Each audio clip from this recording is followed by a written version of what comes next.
the South Downs local plan as a whole, policies going back to through every level of kind of policy and strategies within the national park is meant to be informed by this idea of being landscape-led.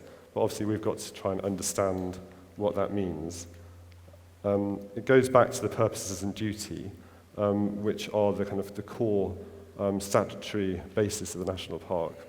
And the main purpose, purpose one, is to conserve and enhance the landscape in terms of its natural beauty, its wildlife, and its cultural heritage.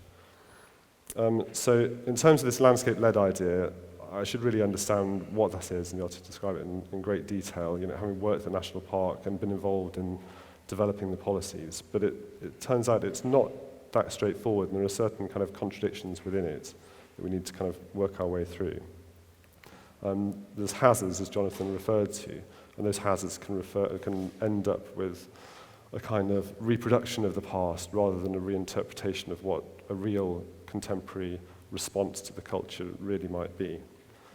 So once I've done a quick kind of overview of the kind of South Downs perspective, which I hope is kind of quite dry in nature, but hopefully it's not too boring, then Lionel will describe how the landscape context of the site, its setting in Lewis and the wider landscape is being understood, and how that understanding is starting to feed into the proposals. And then we'll go on to have a kind of bit of a discussion afterwards. So Lewis is the most significant settlement in the national park. It's highly designated.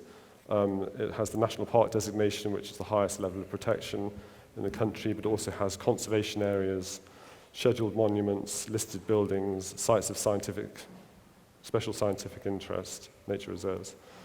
So we have to be very careful of how we respond to this kind of setting. But we also have to be aware that that kind of carefulness and sensitivity doesn't result in being reproductionist and creating a theme park, essentially. The purposes and duty, there's the first one that I mentioned, but also has the second purpose, which is to promote understanding and enjoyment of the special qualities of the national park. And Lionel's going to discuss what those special qualities are and how they can inform our approach. And it also has the duty to foster the social and economic well-being of the communities. So that's really important, but the national park is always at pains to say that conservation comes first. The South Downs isn't like other national parks. Other national parks are predominantly protected for their natural or wilderness qualities. It's not entirely the case, but really the national park is special in having settlements within it, and its significance is related to the relationship between those settlements and between long-standing communities and the management of the land over millennia. So it's a cultural artifact in itself. It can't be considered as pure landscape or a wilderness. It's a landscape that's been worked by people for a very long time, and those interactions are continuing to change the landscape. We just need to make sure going forward that those are positive. So these are the special qualities that Lionel will discuss. So this is the kind of virtuous circle of landscape-led, which is that the activities of people contribute to the sustainability and multifunctional qualities of the landscape, and the landscape in turn provides services to the people that benefit their well-being and continued sustainability. I've got the European Landscape Convention definition of landscape, which is still relevant even in a post-Brexit world, which is an area perceived by people whose character is a result of the action and interaction of natural and human factors. So that relationship between people and landscape is fundamental to the actual meaning of landscape. It's not a kind of impression of landscape architects and untouched nature. It is always about that relationship. So this really goes to the heart of the national park, and it goes through every kind of strategy and policy. So landscape-led relates to this and the objective to maintain, restore, and perpetuate a virtuous circle between people and landscapes. I've kind of probably done that to death. But this doesn't mean that we should stop the clock or that we have to kind of preserve a particular snapshot of the past. We're not expected to kind of become shepherds and live on the downs and to revitalise the sheep and corn method. You know, things do change, but we just have to make sure the change is as positive as it can be in terms of the sustainability of ecosystems and of human society. So I've just referred to the Woodland Enterprise Centre. It's not the greatest picture, but Steve Johnson, who's involved in this project, is the architecture ensemble, and he's got a presentation. This is an example, it's kind of a pure example of a landscape-led approach to development, where it takes products from ancient woodlands and from sustainably managed mixed woodlands and provides an economic use for those. Normally they would go to kind of being chipped for firewood or what have you, but this is using kind of an underused resource, making it economically viable, and making a place, these are kind of industrial units, that's a pleasure for people to use and really kind of contributes to our kind of people culture, but it's clearly providing benefits back to the landscape. So I think as a kind of an emblem of the landscape-led approach, this is kind of as pure as it gets from my perspective. So in terms of the ways in which the landscape can provide benefits to people, this is summarised through the kind of ecosystem services wheel that the South Downs refers to. I've always found this a really difficult thing to understand, as to why it's divided into these different kind of provisioning, regulating, supporting and cultural services. Essentially, it's identifying all those things that the landscape can provide to us. So that's things like it provides water, it cleans the water for us, we have the water cycle, flows, flooding. All of these things need to be considered in terms of benefits to humans and how we interact with those to provide benefits to the landscape. And then there's air quality, soil quality, biodiversity and ecology, energy, climate change, production, so trees, carbon sequestration, producing food, producing timber for buildings. And then the cultural services are to do with cultural heritage values, tranquility, recreation and tourism.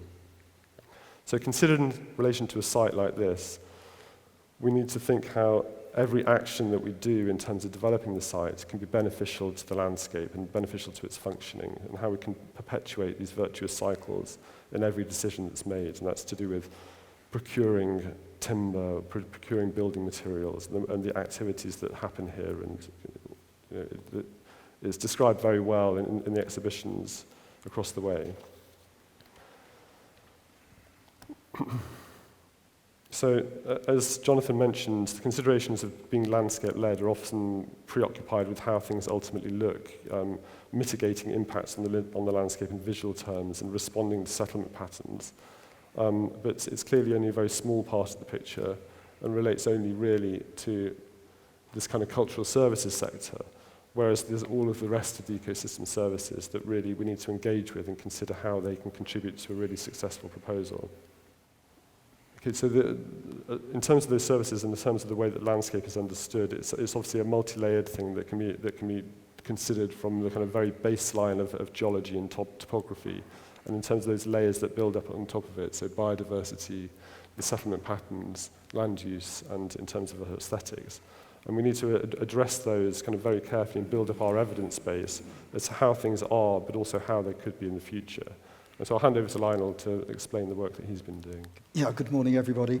Our role on this, we're landscape architects, but our role on this is the landscape and visual impact assessment.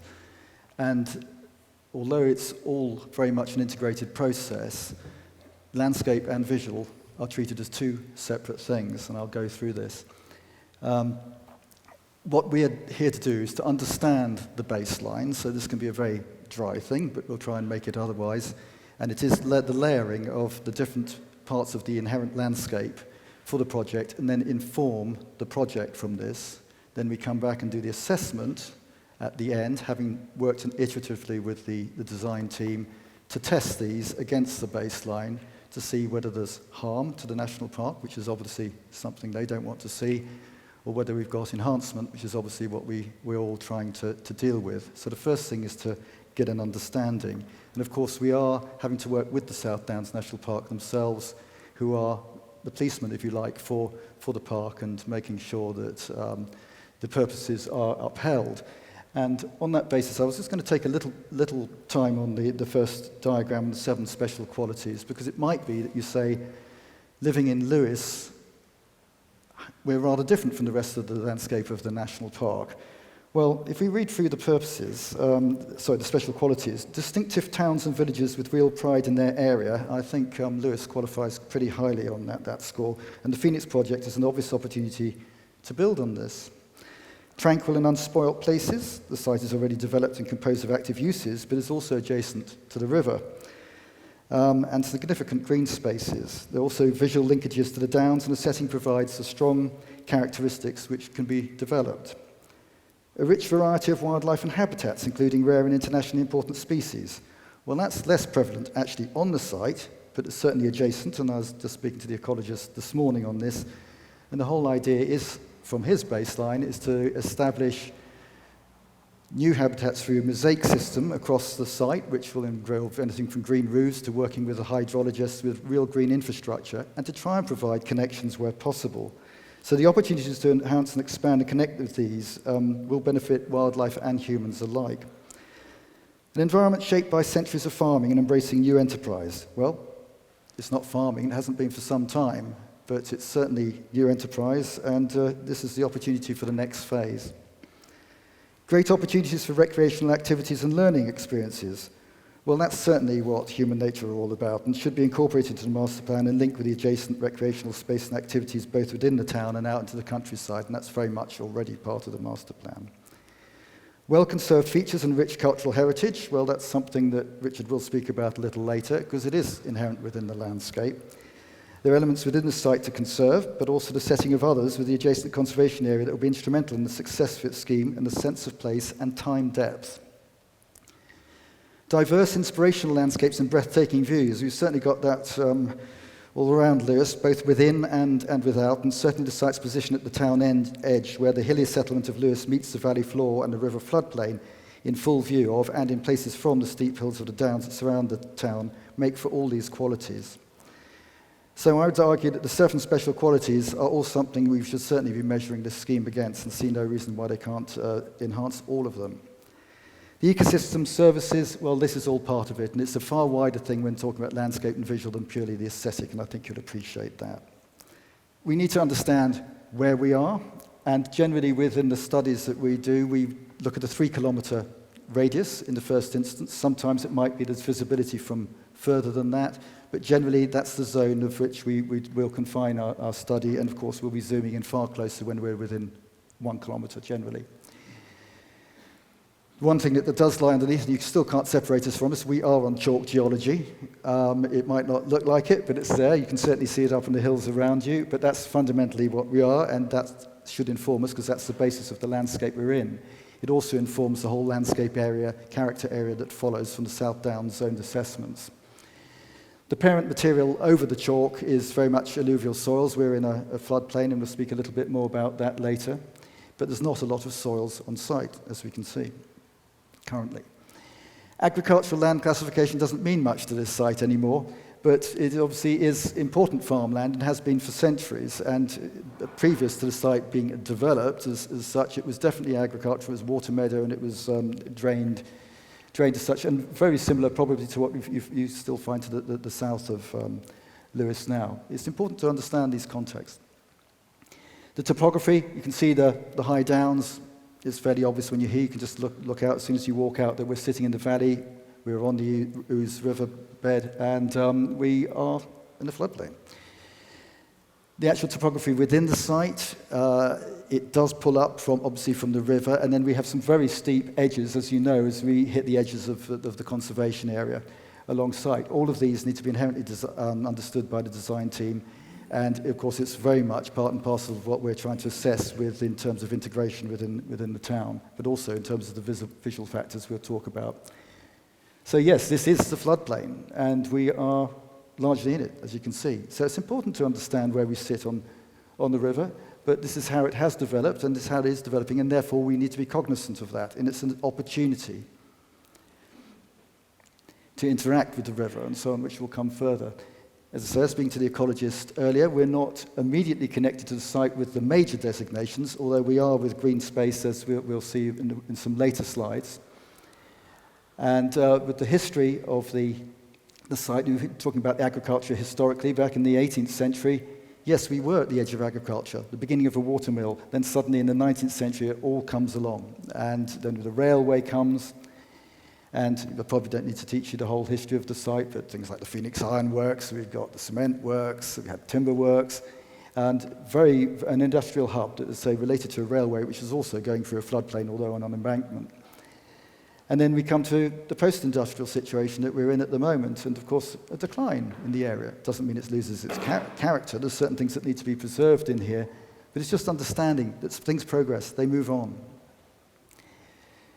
But this history, there are designations of things which should be preserved, and that's according to designations of historic England and indeed from the landscape character areas, which we'll see, and they are clustered, not surprisingly, from the conservation area, but all around.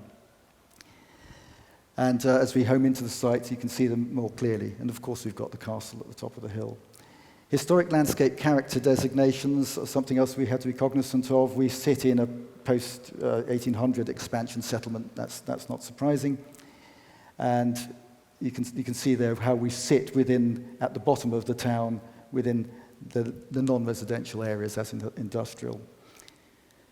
Landscape character areas, which we always need to roll ourselves back through, actually lend themselves from the geology. So in fact, on the national character areas, you can see here, we're actually split between the Low Weald and the South Downs, right on the edge of it. We move on. Sorry, have we run out? Yeah, sorry. The South Downs National Park, however, we are included within, even though we're not necessarily on the National Character Index as being in the South Downs. And as we move through, we split into two different areas, actually, literally the floodplain itself, but also the steep valley sides. And you can see that as you just look, I can see out through the gap in the window as the topography rolls up the hill. And this is reflected in the character type as much as the character area. The designations, this gets back to the ecology. We're not immediately designated area, but we've got opportunities. But we do have priority habitats right close to us, with the water meadows to the north. Public rights of way, we have them running through the site, we have them running adjacent to the site, and importantly, all around Lewis and up and high points. And so this is where the public will perceive, and perception is part of this, the site.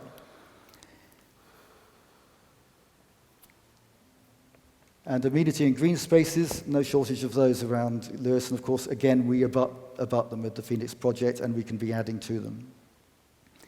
It is an allocated site, so we just need to understand that. What is the overall planning context? Because our study needs to address all of these things. And we do have some of the conservation area actually eating into the site. And this leads me into the next bit, really, the visual, because settings of historical or heritage areas are an important part of our assessment, and that starts getting into views. What is the setting of the castle? What is the setting of the conservation area? Where can you see things from? Conveniently for us, the actual identified key views from a lot of these assets is not actually looking straight at the site, but that doesn't stop us looking straight at the site. And so, yeah, what are the views contributing to the setting? And so these are things that we need to be looking at when it comes to the visual appraisal, and I'm going to move fairly swiftly on, because there's also the night time we need to think about in here, and we have specialists working with us, Design for Lighting, who will look at the nighttime aspects of visual pollution and so on. And we are sitting in an area that's already, not surprisingly, fairly high, not the highest category in here because of where we are in relation to the town. And it will be against this baseline that we need to be considering what are the light levels. The South Downs does have a dark night skies policy. Tranquility, one of these perceptual qualities, can be about sound, can be about visual, is something we also need to understand. And we are right at the edge, as you can see, of the town edge as we go into countryside. How do we address sound? Visual, perhaps the one that's most easily understood by people and what people will think of when they think of us doing a landscape and visual study, but as you gathered, hopefully, the landscape character is a major part of it too. So moving into visual, we start by computer modeling the whole landscape within the 3 kilometers in terms of the topography where you definitely can and can't, well, where you definitely can't see it from. So the topography rules out the areas in black for looking at a certain height of building. This is pretty much the sort of height of the fire tower here. So 5-6-story building is what this gets views, where you see visibility from. If we were to go higher, you can see it opens up other space. So we have actually gone for a very worst case, although that's not actually the anticipation of the master plan at all at the moment. But that's only one part of the story, because when you actually get that, what it means is we don't necessarily need to be going to all the areas that are dark, although we did visit a couple of them. But they doing all the key viewshed views identified in the South Downs National Park, from none of them, all of them are in the black areas, just so that you know. So the other areas are ones that we've identified from the potential visibility, and then when you walk them, of course, there's other things that can get in the way, like vegetation, woodland, other housing, other built development that lessens this exponentially. So this really is the worst case. Around the town, a lot of views from within the town, extremely important, and I'm sure they would be for all of you, and you can see how we've clustered them. That doesn't mean to say we haven't walked everything in between. Believe me, we have. And then from these, we then hone them down into those that we feel are representative of a particular area. We do not need 6 views taken from the castle. We can have one that's representative, and from that we can start assessing how high we can be coming with buildings and whether it does actually cause any problems. And similarly, immediately adjacent to the site, what are those connections with the town? So important. Further out, really, visibility comes down a fair bit, and it would only really be if you went to very high buildings that you start seeing at the top of the downs from the south. But there are areas around the downs immediately here. You do have visibility of the site, and you'll be aware of them, from the golf club round to Morning Down, and then round at the back to Landport Bottom. There are potential visibilities of the site. Well, there are visibilities of the site, and so they're high and distant, but they're important because it's within the setting of the town. There are other closer ones, of course. Yes, so this is how we've done. Now, then try to define the ones which are the most important is something that one of the reasons we're here for the next 2 days is, and I'd be very keen to get any feedback from any of you.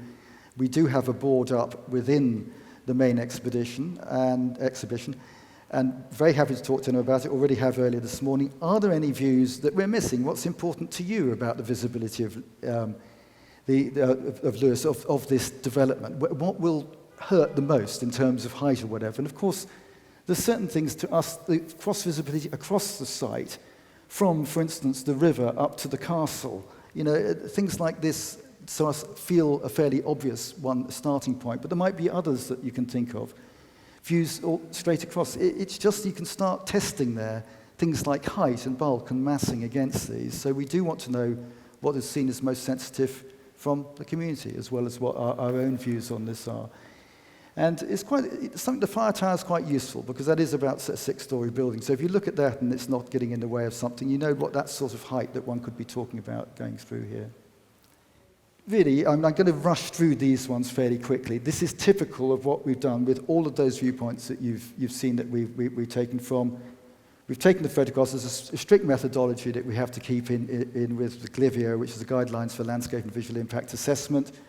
It's the camera's dealt with in a way that's as the naked eye sees, and we have to sort of then do a 40-degree arc of actually what you're looking at. Again, it's what you'd normally be focusing at when we actually come around to assessing these views. But as you can see, some of these are zoomed in, some aren't, just to help you get an understanding of how it sits. And of course, there are detractors already here, things that we're not trying to repeat. There are other things we're not trying to compete with, such as the heritage assets. But it is a great opportunity to improve this edge to the inside the river. It's the whole riverside context and the edge of the conservation areas. It's a fantastic chance. And the landscape and visual assessment will be doing its best to ensure that we've got as objective as we can get appraisal of how this is done. So you can see what we're noticing in walking around. This is on the other banks, obviously, and it's something that would be quite easy to improve, we'd like to think. So I'm going to run through this fairly quickly. And going up Chapel Hill, we just found quite an interesting view. We're looking across to Offham Hill there. Is that an important one to the community? But to us, you can actually see the fire tower in there. It's quite a good point of reference. So yes, we welcome some views on that, and I think I'm going to hand back to Richard shortly, but just to understand what we've been doing here, and we will be continuing with the team, as I say, iteratively, to measure them back to the baseline. Thanks, Lionel. Thank you.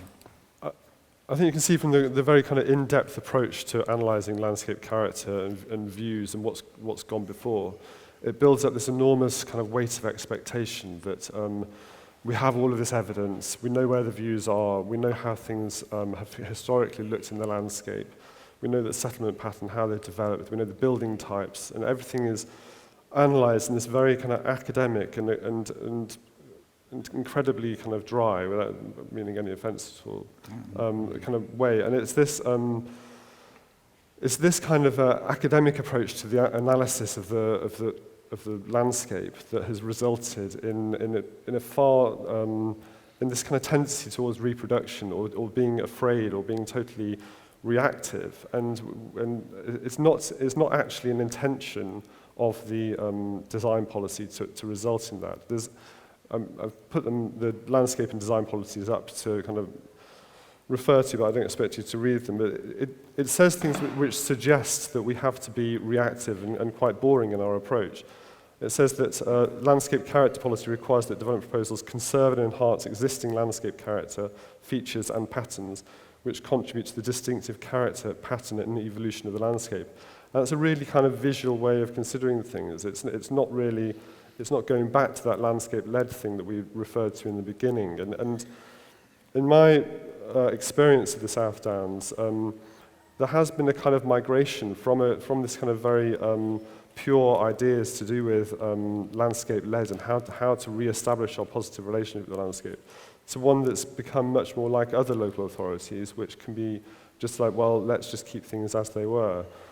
But what happens? This is a scheme that I was involved with as design officer, and it came forward. It was a lot bigger, and it was less kind of correctly detailed as a piece of traditional design. But this attitude of analysing, this is in East Dean, of what had gone before, was really the major factor in deciding how the proposal should come about. And so, yeah, it looks kind of pretty, and it's got characteristics of East Sussex, and it's popular in some respects, and it's referenced in the design code. But is it really landscape-led? I mean, I looked up the discharge of conditions application, and the paving is from India. The slates on, I don't think the slates on here, but the slates on the back, wherever, are from Spain. The flint panels are prefabricated concrete blocks with flint set into them. It has manufactured cement weatherboarding on some of them, and then other bits are from wherever you get them from. The bricks, I think, are actually quite locally sourced. But is this landscape-led, or is this creating the impression of something that kind of just is kind of sufficiently polite in the landscape? And is that adequate? Is that what we want to do as a society? Is just kind of create a museum piece and be unchallenging? And it was that attitude that informed the Santon scheme as well.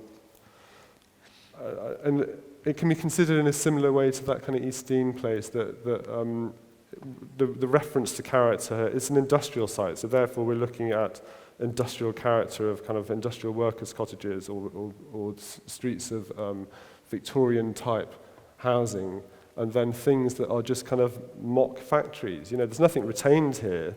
They're creating a kind of car parking deck below that's kind of for flood attenuation. It's an entirely synthetic landscape. And this got hammered at design panel over and over. It went to the South Downs design panel about 12 times. And it was like a process of attrition and trying to improve, referring to character, trying to get the thing to be better. But in the end, we're kind of like, well, perhaps all we can achieve is a kind of fairly unambitious response to what's gone before. I don't think that's really what Lewis is about. You know, architecture it's not wallpaper. It's not chosen because it just looks pretty as a backdrop. It has, you know, 19th century housing was designed in a certain way because it had a certain attitude to society. It was, you know, we had a very kind of hierarchical society at that time with an expectation of how people should behave. You know, an iron foundry isn't a kind of sustainable model of living that we need to kind of replicate, and the way in which workers' housing was provided isn't how we want to live now. So, you know, why are we so preoccupied with this? And I think that, that Lewis, you know, the whole Phoenix Rising campaign demonstrated that this just isn't what Lewis is about. This doesn't represent the cultural heritage of Lewis, and it has a much more feisty attitude that is, you know, exemplified by Thomas Paine and all of the kind of initiatives and, you know, Extinction Rebellion, the involvement of Greenpeace and Friends of the Earth in the town. There is a very active and positive engagement with the environment, and that is what the cultural heritage of the place is about. But yes, the issues to do with landscape character have some bearing. You know, that we have to take them into account and not be offensive in terms of our attitude to the town. But, you know, Lewis is kind of, it's radical. It's like there are other places in the country which have a similarly kind of ambitious attitude to redefining how we should live. And this site shouldn't be any different. You know, let's challenge them. You know, we need to involve the community and demonstrate all of those attitudes towards the environment and towards how people would like to live now and how we can sustainably live. And this kind of approach, you know, I think we're all very lucky to have human nature, which is so ambitious in its objectives. But, you know, we also have to bear in mind that we do have a kind of fairly conservative attitude that has kind of developed in the National Park Authority potentially because of those sites that went before, the East Dean sites, the Santon sites, and many others that have just taken the kind of the comfortable route of replication. So it's essentially a choice. These are just lots of different examples of how Lewis expresses the fact that it doesn't accept things as they are, and it will continue to be radical and challenging. So here's the final decision, I suppose. Is, would you like to live in Disneyland and pretend that you're part of a 19th century industrial foundry community, or do you want to kind of say, let's do things completely differently? Let's obtain our materials locally, and let's consider what those relationships between people are going to be. How are we going to bring water into the site and process it and manage it sustainably for wide benefits to people and the environment and biodiversity? Everything should be considered from the perspective of how it is benefiting the landscape, its functioning, the town as a whole, and the wider landscape. So I think it's kind of, to finish on a bit of a challenge, is to ask the community to engage with the exhibition and say, does this represent your cultural heritage? Does this represent what you value in the town? And if not, tell them and make sure it does. There's a group of older ladies in Lewis who have contacted Human Nature and said, look, we want to have a co-housing community, a building where we can live together, share resources, have a lovely greenhouse on the roof, grow some veg. This is how we want to live. And they've kind of lobbied Human Nature, and that's being integrated into the plan. So, tell them what you want, and there's a massive opportunity.